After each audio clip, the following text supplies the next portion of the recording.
Today we're going to start spending a few days on complex numbers, and you really need to understand the point. And so I want to start off by considering this equation. X squared plus 4 equal to 0. Now remember what that is asking. It is asking where is this quadratic equation, or this quadratic function as we're going to call it later, where is it equal to 0? Okay? So if we solve this thing, I think we all see what's going to happen. X squared equals negative 4. If I try to take the square root of both sides,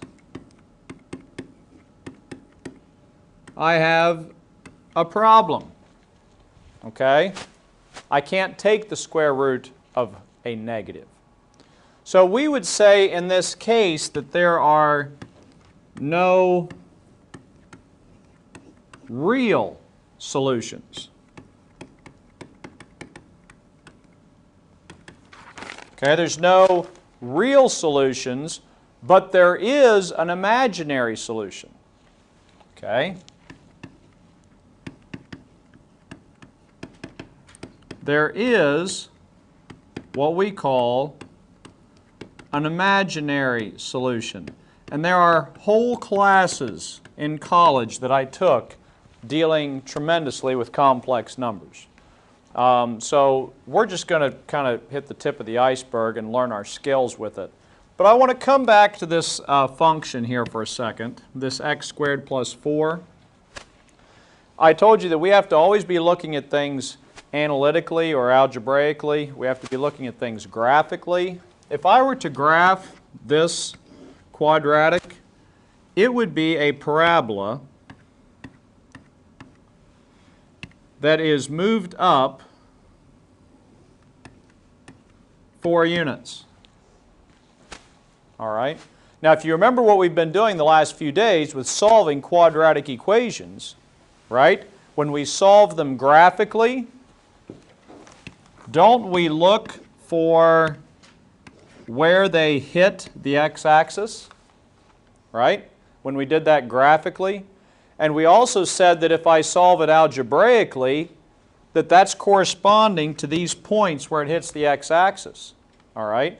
So it does make sense to us that if I look at x squared plus 4, we're going to get a graph like this one that does not hit the x-axis anywhere, okay? So, that leads us into what we mean by imaginary numbers.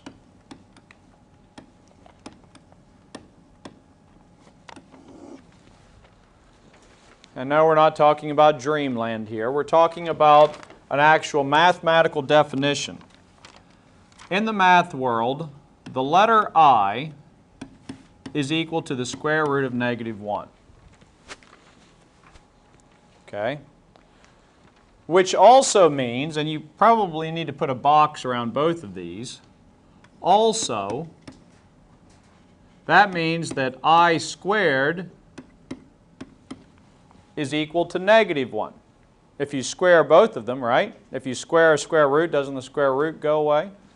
So those are two very important pieces of information, that I is the square root of negative 1, and I squared is just negative 1. Okay? So let's go back to our problem for a second.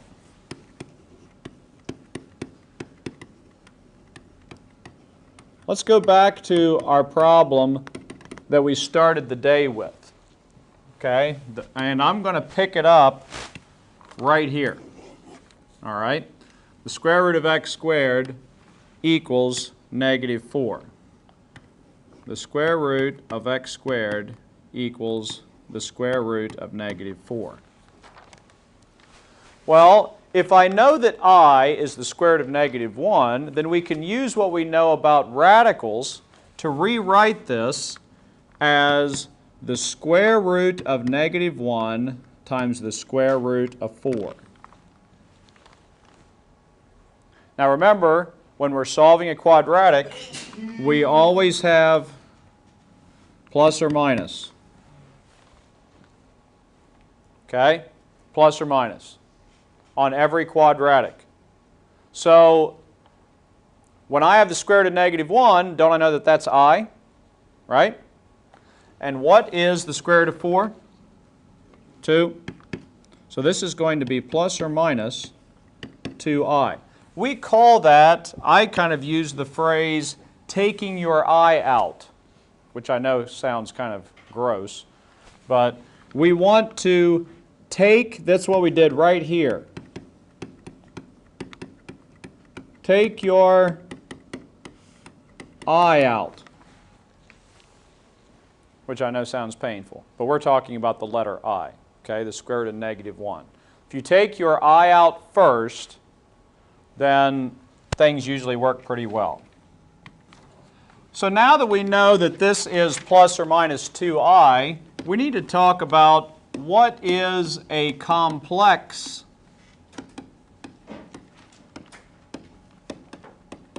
number.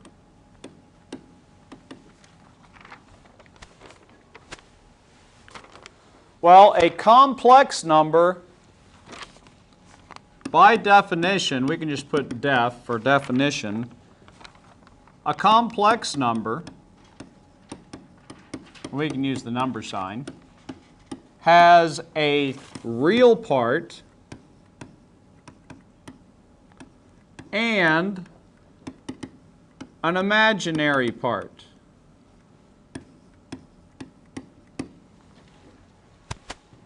A real part and an imaginary part. And we usually think of it like this, as A plus BI. And this would be my real part, and this would be my, of course, imaginary part. All right? So, for example, 5 plus 3i is a complex number. Okay, it's got a real part and an imaginary part. And what if I just had, let's consider another example, the number 17. Can I write that as a complex number? I can. I could write it as 17 plus 0i. Which some of you might say, what's the point of that? It's just knowing that you can do it. Okay? That can still be written as a complex number. All right? So, let's get to some examples of what you're going to see in homework tonight. They're going to say, perform the operation.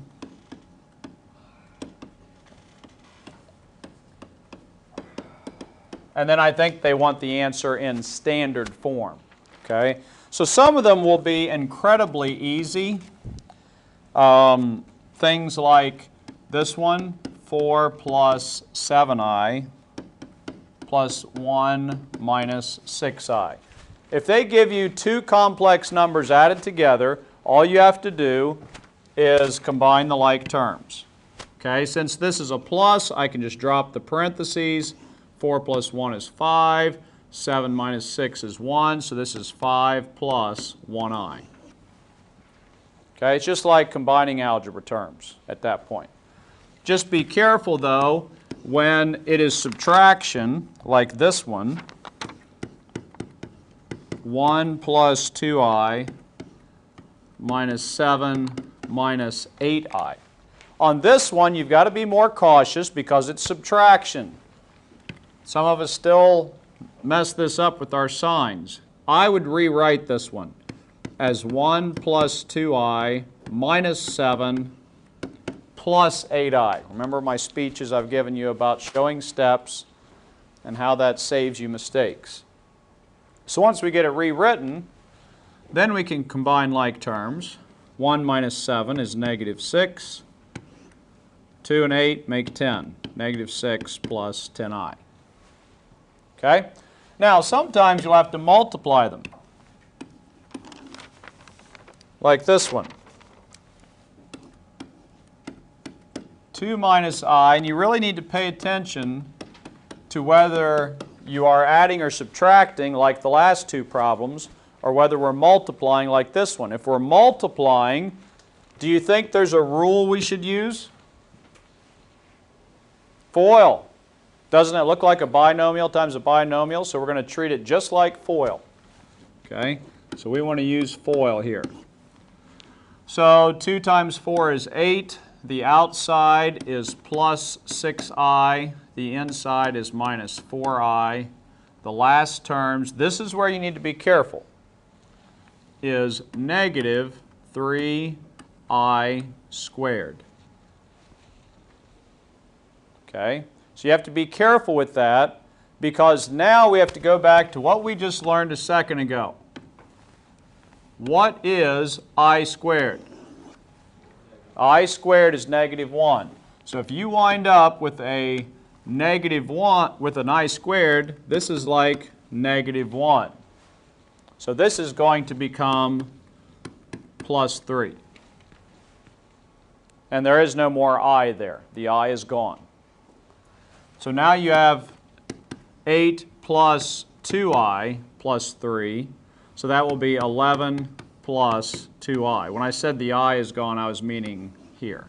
Okay? So 11 plus 2i. And you might have just a good old-fashioned distributive property problem like this one. 4i times negative 2 plus 3i. Something like that. This is not a binomial times a binomial, so all we need to do is do distributive property. All right? So what is 4i times negative 2? Just like algebra terms. Negative 8i. And then 4i times 3i, that will be plus 12i squared. There's another one of those I squareds, which is negative 1, right? Which makes that 12 a negative. Now, if I'm going to write that in standard form, I'd need to put the negative 12 first and then put minus 8i after it. That would be what we call standard form. Okay? Now, the other thing that you're going to have to do tonight is you're going to have to simplify imaginaries.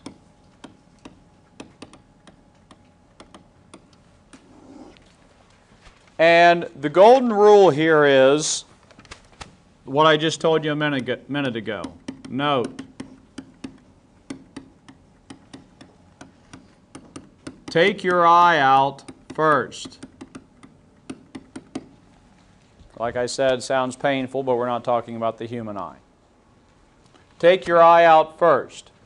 So let's say, for example, that I had the square root of negative 27. And I was asked to simplify that situation. Well, the first thing you need to do is take your I out. Okay, so how do we do that? Well, we would write this as the square root of negative 1 times the square root of 27. That's how you take your I out. And the square root of negative 1 is I. So now you have I times the square root of 27, and now you just simplify the radical like we did earlier in the year. So you use your root sheet, you look for the biggest perfect square in it, which is 9. So I would make this radical 9 times radical 3. The square root of 9 is 3. So how do I write my answer? I suppose I could write 3i radical 3. Or I could write 3 radical 3 I. Either one is correct. Just be cautious that this I over here on this one doesn't wind up under the radical. Either one is all right. Okay, let's look at the next one.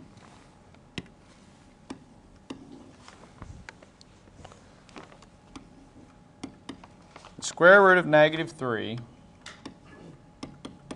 times the square root of negative 12. Well, what did I tell you to do? Take your I out first, didn't I? So on this one, and I know now that we don't have to write the square root of negative 1 every time. So I have I times the square root of 3 times I times the square root of 12. Okay? So, well, now I just need to do some multiplying here. I times I will be I squared, and underneath the radical, I have the square root of 36, which just happens to be a perfect square. So this becomes 6. What does I squared become? Negative 1. So my answer is negative 6. Okay? Now, do you see why it was important to take the I out first? If I wouldn't have taken the I out first, I would have just multiplied these and got the square root of 36, which I would have said is 6, and that would be incorrect. Okay? That's why you have to take your I out first on these problems. One more.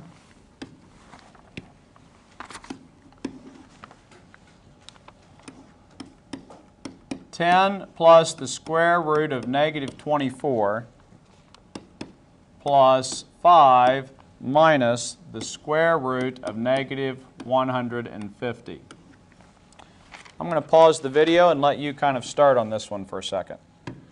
All right, let's see how you did. Like I told you before, we should take our I out first.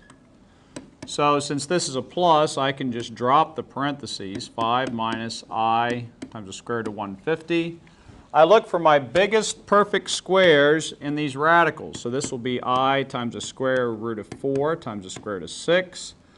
This one will be I times the square root of 25 times the square root of 6. And I can just bring these down.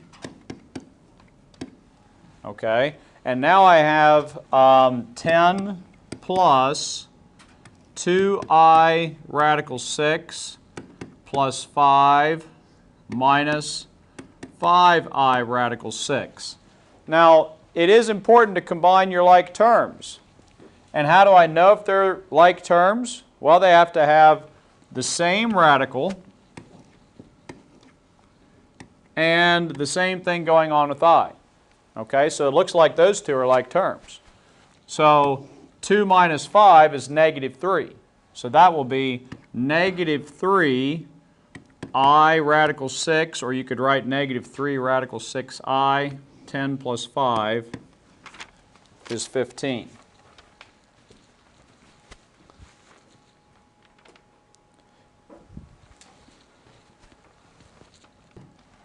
And we will stop there for today.